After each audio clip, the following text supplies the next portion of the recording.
So I'm this guy standing on a planet. Our planet's pretty big compared to me.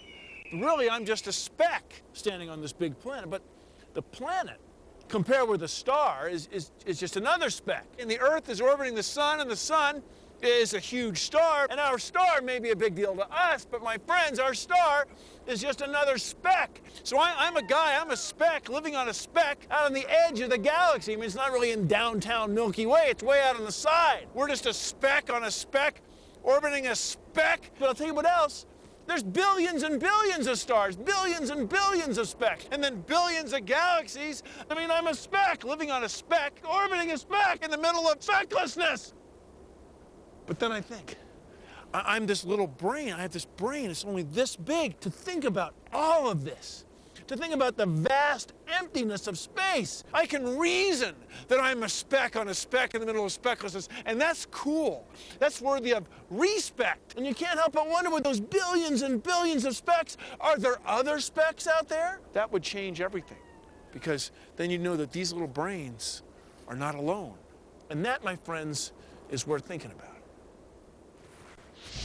The eyes of night.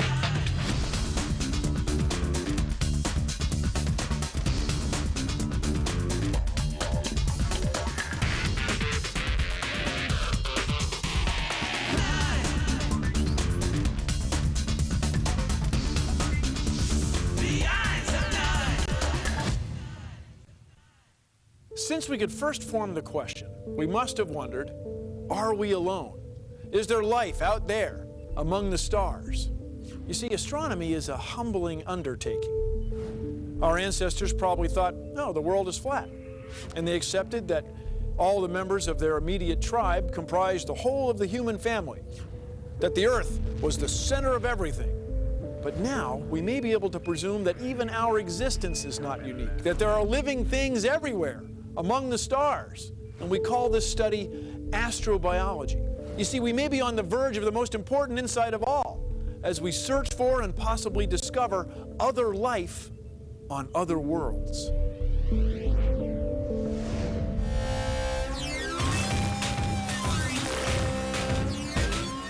What are we actually looking for? We're actually looking for a radio signal from somewhere in outer space. Right. Presumably, if there are intelligent beings out there, they're flooding the galaxy with radio waves.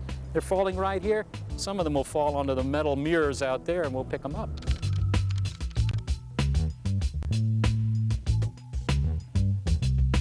Now, what is the strength of that signal? Is it as strong as an FM radio station? You know, a feather dropping on the ground here would have, billions, trillions of times more energy than the signals falling on those things. But we can find them. What makes you think they're out there? Well, it comes down to this. There's a lot of cosmic real estate. There are 400 or 500 billion stars in our galaxy. There are 100 billion other galaxies, each with a few hundred billion stars. You add that all up, that's a lot of real estate. So just on the basis of the numbers, you figure that, unless this is some sort of miracle here, there's going to be other life out there, and some of that life is going to be intelligent. So that's kind of the bottom line. Is the Earth just this unusual, if I may, rare Earth, or is it pretty common? Well, we don't know the answer to that. And there are some people who would argue that, the Earth is kind of special. But I don't think so. We don't know of other planets like the Earth, but I think the reason we don't know is we don't have the telescopes to find them yet. Now, you might wonder, why don't we just build a rocket to take us to the stars? Well, we can't, because they're too far away. If there were a highway and you were driving to get to an average nearby star, say 30 light years away, it would take you 330 million years. Well, if you had a rocket, oh yeah, you could cut it way down to 1.2 million years. No, we can't get there that way. We can't do it. They're too far away. Instead, we have to come up with other schemes. So for that, my friends, read on. If we discovered a signal from another world, what do you think would happen? We're not going to hear extraterrestrial Neanderthals with this sort of thing. We've got to hope that there are at least a fair number, thousands in our galaxy, say, of civilizations that are, if you will, at least at our level, and maybe beyond our level, and that they've been broadcasting to space for a long period of time. So we get this signal. Are we going to be able to understand it? Yeah, I doubt that we'll be able to understand it. You give the output of your computer modem to cavemen, they're not going to figure it out either. So maybe we won't understand it, but at least we'll know they're on the air. We'll know they're there. But this is the first time in all of human history that we could build something like this and actually have a good shot at finding it. That's what makes this exciting. And is a chance worth taking?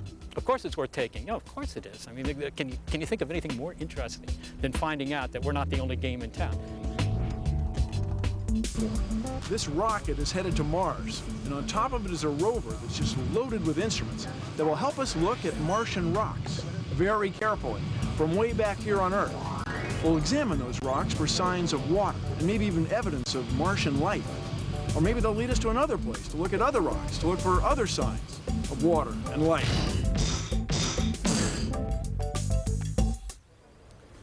People, I have got some exciting news. Life has been discovered on Titan. What? Of course there's life on Taiwan. It's one of our best markets. Not Taiwan, Titan. It's one of the moons of Saturn. This is a whole new market. It's virgin territory. We can have the first product penetration on a brand new planet or moon or whatever. But the important thing is we can grab 100% of the market. What are the demographics? Well, it's a little sketchy right now, but it looks like they're segmented worm-like creatures that swim in seas of methane miles below the ice that covers the surface. How long does it take to get there? About 7 or 8 years. But the marketing is going to get there way ahead of time. And that's why I want to have a series of 30-second spots ready for the next Super Bowl. I want some ads that position Fizzy Cola as the brand of choice for the worm people on Titan. Let's target the younger worms. I would like to see preliminary sketches by the end of the week. We are going to Titan.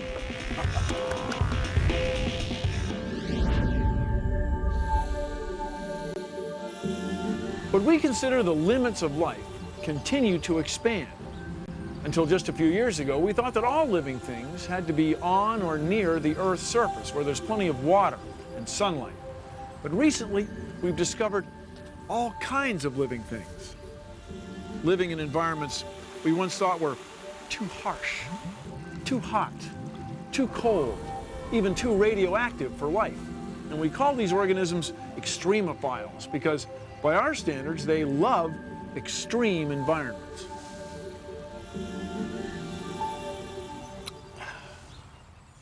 We find microbes living in acid, living in boiling water, under thick layers of ice, at the very bottom of the ocean where it's dark and cold at extreme pressures. Astronauts retrieve spacecraft parts, which have been sitting on the moon in the vacuum of space for years. And when they got the parts back to the Earth, there were microbes on them that had made the trip, and they were still alive. So maybe there are billions of planets out there with living things we've never even imagined.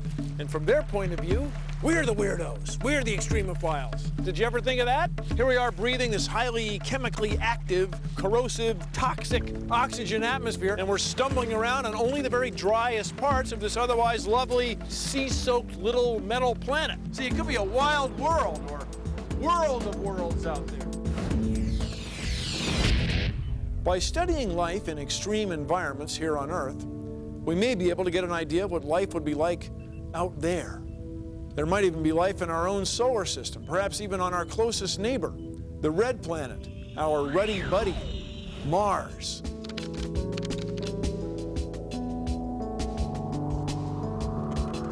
We're standing on Little Red Hill. Little Red Hill. It's my favorite place on Earth because it's a lot like Mars, actually. It's red and it's mostly lifeless, but in fact, this little square we're standing on is teeming with life. Underneath these rocks, say this one for example, you see that layer of green? These are algae that are living under the rocks. They live under the rocks because the rock traps moisture, so it's a little wetter under the rock than it is in the soil nearby. Just that much wetter. Yeah, so this is a rock I broke earlier. You open it up, it's white inside. The light comes through the red layer, goes through the right rock, and reaches the algae. So they're living under little rock greenhouses. So how much light gets through there? I mean, 5%? 1%? About 1%. In fact, if you hold it up to the sun, you can sort of see the sun coming through it. If you look at it through the magnifying glass, you can see it. It looks kind of like grapes, little clusters, little balls. And in fact, adding a little water makes it really clear that it's a set of cells rather than a mineral deposit. It looks like moss. Yeah, tiny, tiny moths. Yeah. Now, how did these organisms come to be here on the Earth? Well, these are some of the oldest organisms on Earth. They're the most ancient. We find them early in Earth's history, these type of cyanobacteria, they're called. In fact, these bacteria are the ones that are responsible for the oxygen in our atmosphere. These are the only other species besides humans that are capable of changing a planet. They changed it by making oxygen 2 billion years ago. And these are the organisms I'd really like to find on Mars.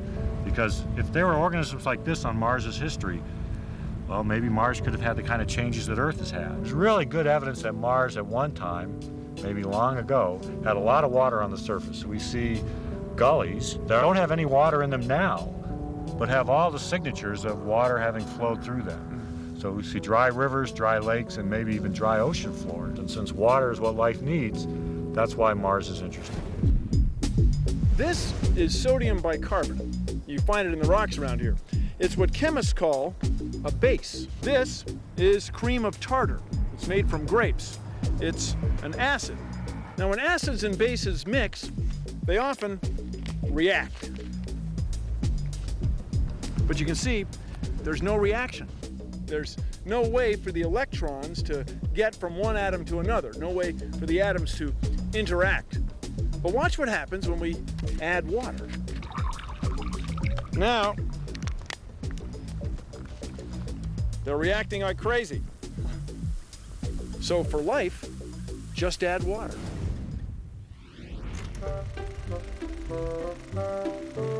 Tommy, what is the most important thing for life as we know it to exist? Wood? Mary? Is it liquid water, Mr. Sanders? Very good.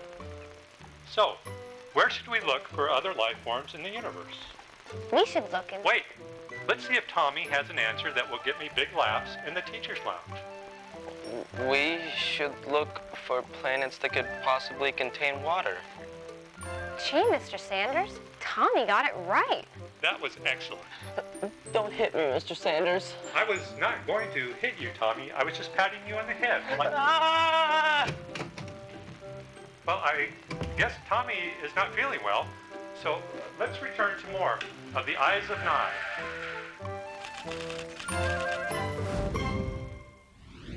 What if we found life on Mars? Well, it'd be interesting. It would tell us, well, here's another planet with life. But the real question would be, is it the same life? See, these guys and us, we're the same. The genes in these algae are very much the same as the genes in your cells and in my cells. They have DNA. They have DNA. And it's got the same alphabet that we have in our DNA. And it's the same words in their genes as in our genes. What if we went to Mars and we found some organisms and they had a completely different alphabet, completely different words in their genes, completely different chemistry? Well, that would be interesting, because then we'd have two really different types of life. When we go to Mars, we're not just searching for life, we're searching for alien life. We're searching for something that's different. NASA C. NASA C is ready. NASA MEM. NASA MEM ready. SMA. SMA is ready. This rocket is the product of huge investments in both money and manpower. And you might say, what are you going to find out there, millions of nautical miles away? Well, we don't know. That's right, we don't know. We know what we're looking for, but we don't know what we're going to find. Mars is an unknown horizon, a new frontier. This ship is going places we've never seen. This is the human imagination at its best, exploring, seeking, working on that question. Are we alone? 4, 3, 2, main engine start, 0, and liftoff of the Delta rocket with Opportunity, a chance to explore and unlock the secrets of our neighboring planet. Of course, anybody who's been to the movies can tell you You got company. there's life in outer space. What terrors of the deep await the exploring spacemen? Underwater creatures swarm from the depths to exact their primitive vengeance upon the invaders from Earth. If aliens are anything like you and me, they live on planets. See, they can't live on stars because the energy coming off the surface of a star is so intense it incinerates molecules. So we figure aliens live on planets going around distant stars. Now, distant stars are, well, distant. So any planets that are orbiting them are too far away, too small, and too dim to see. but there are people working on it. I'm Dr. Deborah Fisher.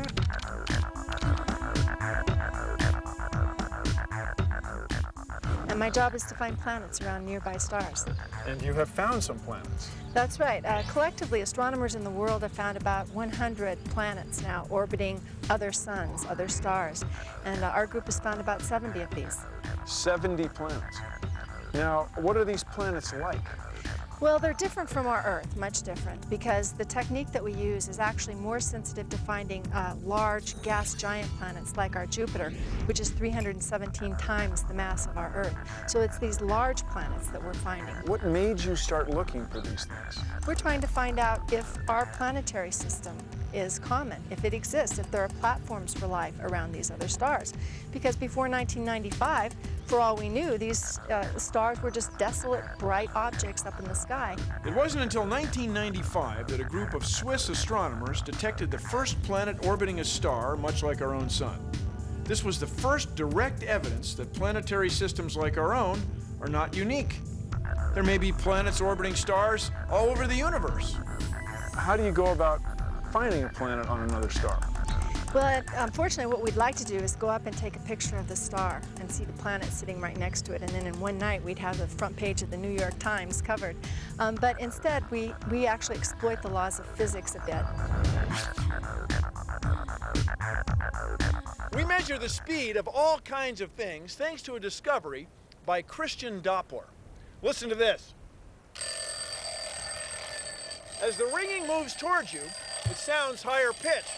As the ringing moves away, it sounds lower pitched. This is the Doppler effect. As the clock moves towards you, the waves of sound are pushed closer and closer together, and you perceive a higher pitch.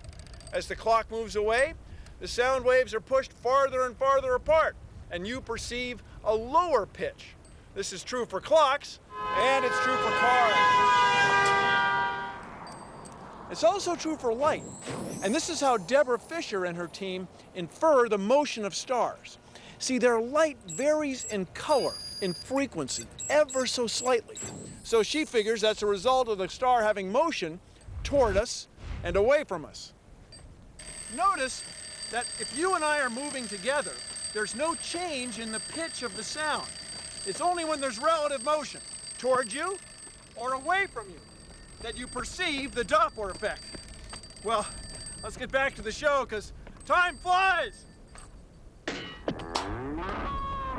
So on night one, I'll come up and I'll measure a star like this, take an observation. It will take about 10 minutes and take about an hour to analyze. And I'll get the position of all of these lines. And then I'll come back a week later or a month later, and I'll observe the star again. And if there's a planet there that's caused the position or the speed of the star to shift, then you'll see these lines in a slightly different place. This is the motion that planet hunters look for. This is a star, and this is a nearby planet. As the planet orbits the star, its mass influences the star's motion. It wobbles. Stars without planets spin evenly. Stars with planets orbiting them wobble. And so you see the velocity changing, and then you see a line that's been drawn in. This is a theoretical model that fits the data.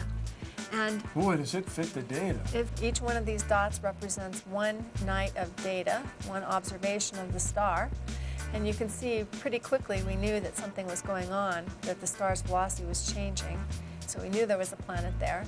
And the nice thing is that once we get this mathematical model, and imagine that these future lines are missing here, the line continues, and when we come to the observatory, the next points that we get had better fall right on this line, or our model is wrong.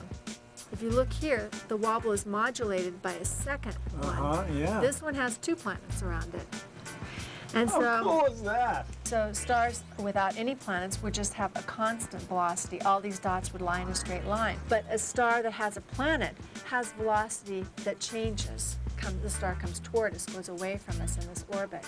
And so that's what we're measuring here.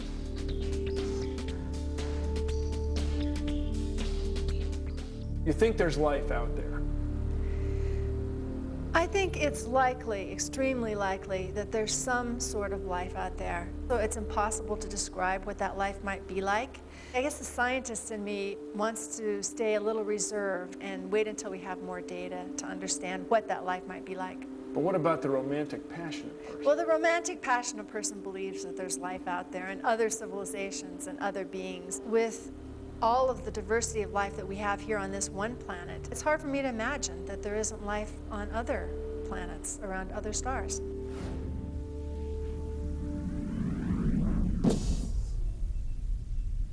The moment of truth has arrived for NASA's Mars rover. After a 6-month journey, the rover is about to land on the red planet. This is no easy thing. That last little bit is a free fall, with the spacecraft dropping like a Mars rock.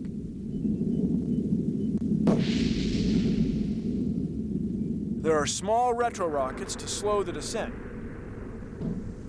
then bouncing like a fumbled football. If all goes well, the Mars rover, with all its precision instruments, will bounce down and roll to a stop somewhere in the target landing zone.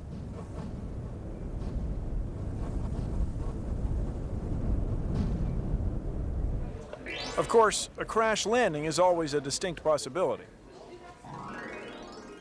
The best way to know what's happened 35 million miles away is if the rover fires up its computer and begins sending radio and video signals back to Earth.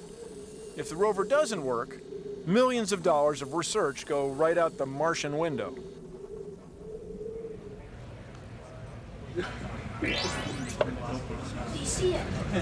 What do we see?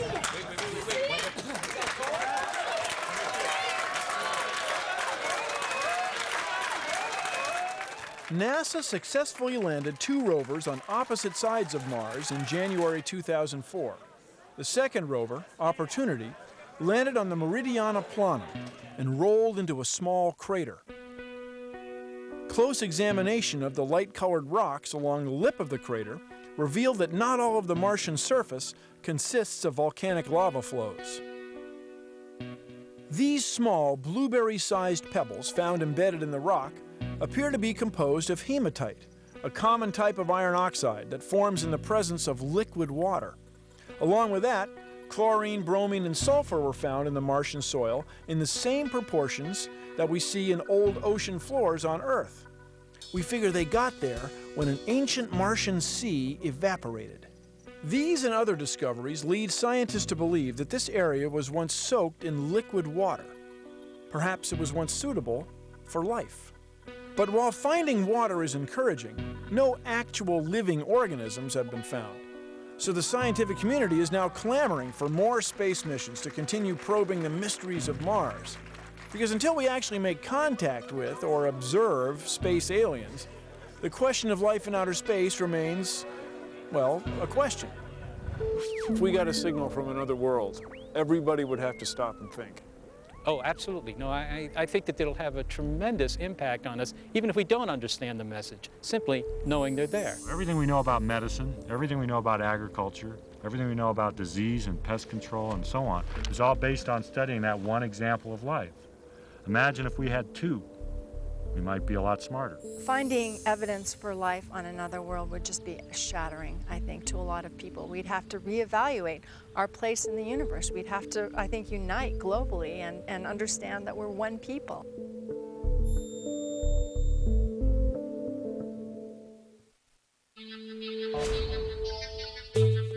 We've covered a lot of ground, but it's just the tip of the iceberg. Check out eyesofni.org for more cool science.